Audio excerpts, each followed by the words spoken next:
Hey there, baseball fans. It's Ben, and I'm here with an odd little set today. I got a box of 1986 Topps Major League Leaders. These are the super glossy set. These are the mini cards, too. So there are 66 cards in total in the set. So honestly, I've got two of these boxes, and I think between the two of them, I definitely should get a full set. I'm going to open a handful of packs here right now. What I think is so interesting about these, though, is that you'd expect these to be almost full of just superstars and whatnot. But there are some really strange players in here. And these actually hold up really well too, because they're not in wax packages. So like the quality of these cards, like the vibrancy at the back here, you can see is pretty phenomenal. And they're kind of cool looking cards. So look, yeah, Lonnie Smith, you're like, why would Lonnie Smith be in the league leaders?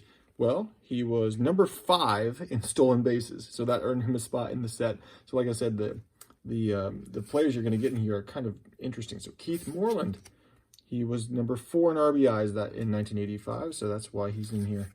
Brett Saberhagen, Darrell Evans. So there you go, first pack, and there was nothing actually worth pulling out in there. I just find the whole thing kind of interesting and fun to see, who was among the league leaders at that one point in time. Doyle Alexander, number 5 tie for victories, not even wins, victories, 17. Oh, look at that, Nolan Ryan, one of my favorites. This is for my own personal collection. I actually don't have this card in my personal collection, so number 3 in strikeouts with 209. I'm super stoked to see this one. Looks like a pretty good card there, so happy to add that to my personal collection. Look at that Gorman Thomas. That is some legit mustache Gorman's got going on there. Number 5 in home runs with 32. And Gorman Thomas is not somebody I know much of anything about. Although he has, 32 home runs, but he also hit 215 that year. So not exactly a stellar superstar. There's Harold Baines, Hall of Famer. We'll put him aside. And Mike Smithson. Mike Smithson's not somebody I'm very aware of, but it was number 4, tied for 4th in shutouts with 3.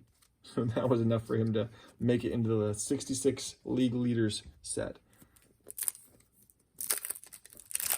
So with that, the other ones I'm looking for in my personal collection here would be Ryan Sandberg. I know is in this set as well. I don't know if there are any other of my favorites in here. There's Keith Hernandez with no hat or helmet on. Must have flown off. But he was number 1 in game-winning RBIs. So they really do get deep here. There's Dwight Gooden for all those 5 categories, and was number 1 in 4 of them. It's a pretty good year for Dwight Gooden, of course. Jimmy Key, Glenn Wilson, Mike Moore, Juan Samuel, who was number 5 in stolen bases. All right, moving right along here. I like these little packs of just, these are 6 cards, no gum, just a sweepstakes card besides that, and just 25 cents at retail. So a nice little fun, weird set to dive into. I actually love these kind of weird things like this. There's Dave Winfield, game-winning RBIs and RBIs. Mike Schmidt for home runs. Gary Pettis, Willie Wilson, Walt Terrell, and Jack Morris. We'll put him aside too. All right. And these are really high-quality cards too. They're glossy finish. Like I said, very vibrant color on the back. Just nicely kept, and they're pretty darn good cards. Fernando Valenzuela, Joaquin Andujar.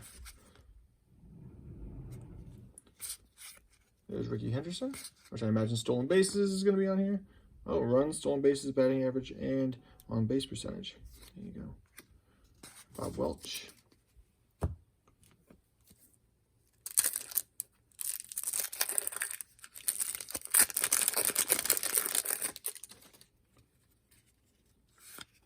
There's Vince Coleman. I imagine stolen bases on here too. Yep, stolen bases and runs. There's Tony Gwynn. Look at that face. I love that pick. So I imagine batting average. Yep, 317 that year, which is actually an off season for him. 317. John Tudor. Whatever happened to John Tudor? Look at that. Number 1 in shutouts, 2 in ERA, 2 in victories, 2 in complete games. Look at that. 21 wins that season. ERA 193.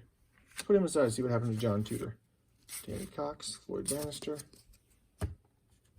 A couple more packs here and we'll find out what happened to that old John Tudor.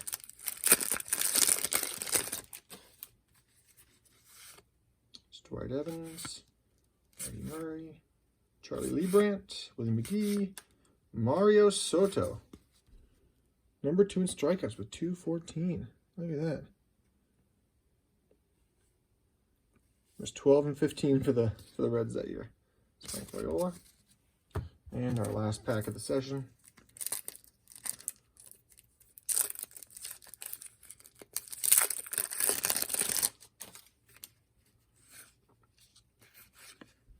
Purple 11.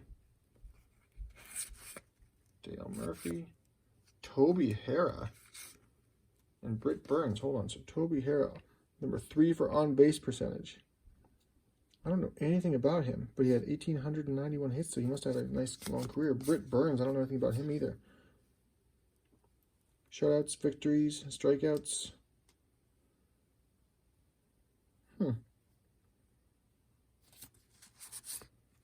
kind of want to know more about Toby Harrah. Let's find out more about him. Sorry, John. Toby Harrah. He was second in bases on balls with 113. Not sure why that's not included in his list here, but let's look him up. I actually don't even know that I've even heard the name before. But clearly he had a nice long career. American professional baseball player, played shortstop and third from 1969 to 1986. So this is just his last year here. And 92 briefly served as a manager for the Rangers, and mostly served as an assistant hitting coach for the Tigers most recently. So at 69 to 86, it's a nice long career. Hit 264 with 195 home runs. It's really not bad. 4-time All-Star, Texas Rangers Hall of Fame. How have I never heard of this guy? I just skipped to how it kind of ended, which is what I'm mostly interested in. Good eye at the plate. More bases on balls than strikeouts, which is great. Defensive infielder. 25th best third baseman in Major League history. No way.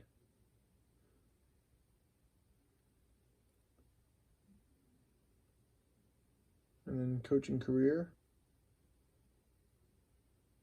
As a manager in AAA. Minor league hitting coach. Joined the Tigers. Assistant coach by the Tigers 2013.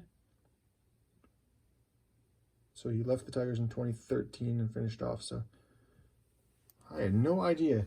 Toby Harrah, one of the top 25 third basemen of all time. So congrats, man. Now I'm definitely going to keep an eye out for this going forward. So hope you learned something today. I know I did, and I'll see you next time.